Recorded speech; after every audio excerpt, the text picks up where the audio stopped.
पहली बार आई थी ना, उसके साथ गार्ड्स भी थे, हमें लगा कोई अमीरजादी होगी। नहीं तो हमें क्यों फॉलो करेंगी?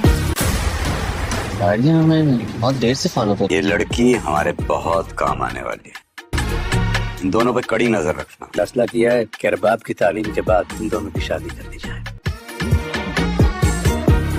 पहले डाले में गार्ड्स पार्टी के लिए एसिड साबित हो गए। इन दोनों ये तो बताओ, इसकी कोई तो वजह होगी।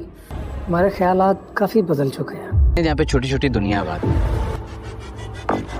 गरीबों की दुनिया, अमीरों की दुनिया। सियासत में सिर्फ एक असूल होता है, फायदा।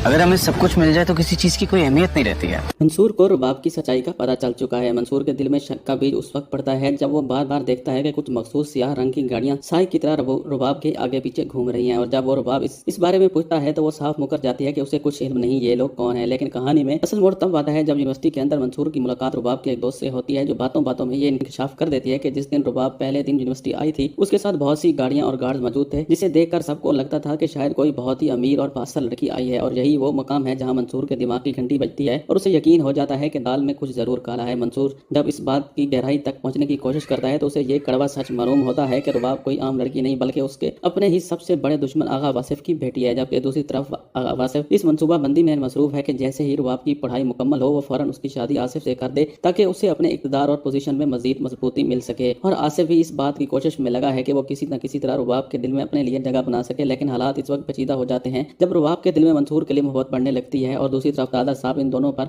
कड़ी नजर रखे हुए हैं। अगर दादा साहब को फिलहाल रुबाब की मुकम्मल पहचान का इल्म नहीं, लेकिन वो अपने बंदों को ये हुक्म दे चुके हैं कि इस लड़की पर नजर रखो क्योंकि ये आगे चल के हमारे लिए बहुत बड़े फायदे का बायस बनेगी। जिससे ये जाहिर होता है कि शायद दादा साहब को इसकी असलियत का पहले से ही कुछ अंदाजा है। उधर जब मंसूर और रुबाब की डेट तय होती है तो उसी वक्त मंसूर को दादा साहब बुला लेते हैं, जिसकी वजह से उनकी डेट कैंसिल हो जाती है और उनके दरमियान वक्ती तौर पर कुछ तलखी और परेशानी पैदा होती है। जैसे ही वो बाद में सेटल कर लेते हैं, वो इस बात से बेखबर हैं कि आने वाले वक्त में रुबाब की सच्चाई जब सबके सामने आएगी वो एक धमाके की सूरत में खोलेगी और सबके होश उड़ जाएंगे और इनकी जिंदगियों में एक नया तूफान खड़ा हो जाएगा।